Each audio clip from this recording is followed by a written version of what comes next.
Have you ever seen a technique that you just had to try right away, but none of your supplies are inspiring you? This happened to me recently, and instead of forcing myself to use a supply that I didn't want to, I decided to make my own. So stick with me and I'm going to show you how. Let's get into it. I'm going to start by cutting some thin stencil material into wavy strips so that I have some masks for the technique I'll be showing in this video. I'm going to trace and cut out several circles from the plastic, and I don't end up using the circles, but I'll save them for another project. I really wanted a variety of options for the alcohol ink technique I'm going to show in this video, so I took out my Cricut Maker 3 so that I can cut out some more detailed stencils. If you're not familiar with Cricut, Cricut is a smart cutting machine that allows you to create personalized projects with hundreds of materials. It works with software called Design Space that comes free with your machine. This is where you can create your project and browse from hundreds of images and fonts. Once you've created your design, Design Space is going to send it to your machine to cut. I'm going to open up Design Space to show you how easy it is. I'm going to search the topic that I want, and for stencils, I actually like to use the background images, and as you can see, there are so many to choose from. I found the perfect image, and I really like the overlapping circles on this one, so I'm going to add it to my project. I'm going to resize it to about 6 by 6. I just drag the arrows inwards so that it makes it smaller until I get the size that I want. I'm going to click Make It.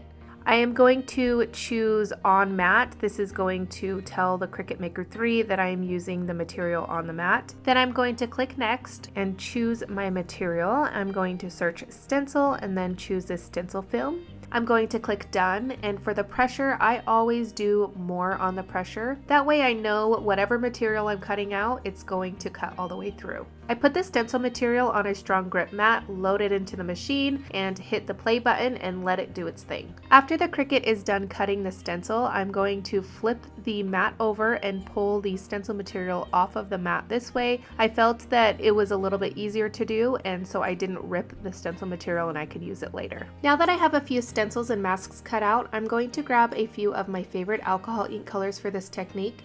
I'm going to show a few different ways to do this technique, and they all have different results, so stick with me, you're not going to want to miss it. The first way I do this stencil alcohol ink technique is I lay down a lot of ink onto a 12 by 12 piece of craft plastic paper.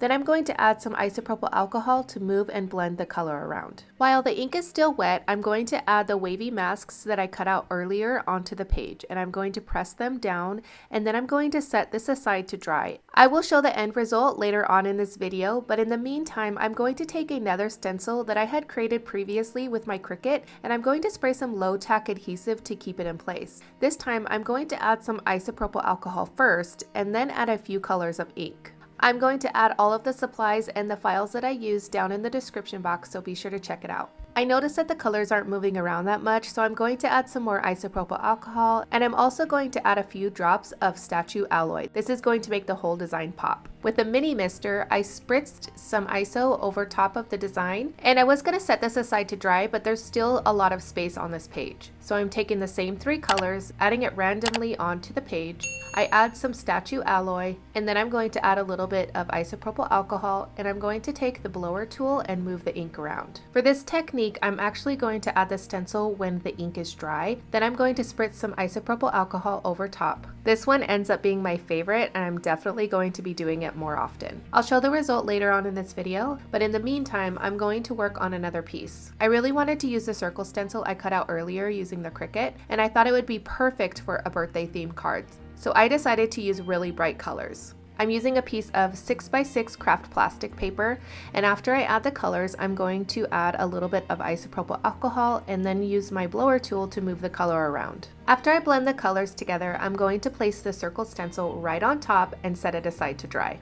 I got a little impatient with this one. I really wanted to see the result, so while it was still a little bit wet, I took the stencil off, and as you could see, the result is amazing, but I did notice that there was still a lot of alcohol ink on the back of the stencil. So what I did was I added some isopropyl alcohol to a new piece of craft plastic paper, put the stencil right on top, I moved the color around with my hairdryer and set it aside to dry. Because there wasn't much ink on the paper, I didn't have to wait long, so here you could see the reveal. I love how this one turned out, and remember those wavy masks from the beginning of the video? Here's how that one turned out. The texture that the masks gave is so incredible. And the best part is you can cut this down and create 6 cards with this one background. These next two are my favorite. The gold touches I added using the ally really gives the backgrounds a little extra something. The lattice stencil is so stunning, and the ghosting effect I got by spritzing the dry background is so dreamy.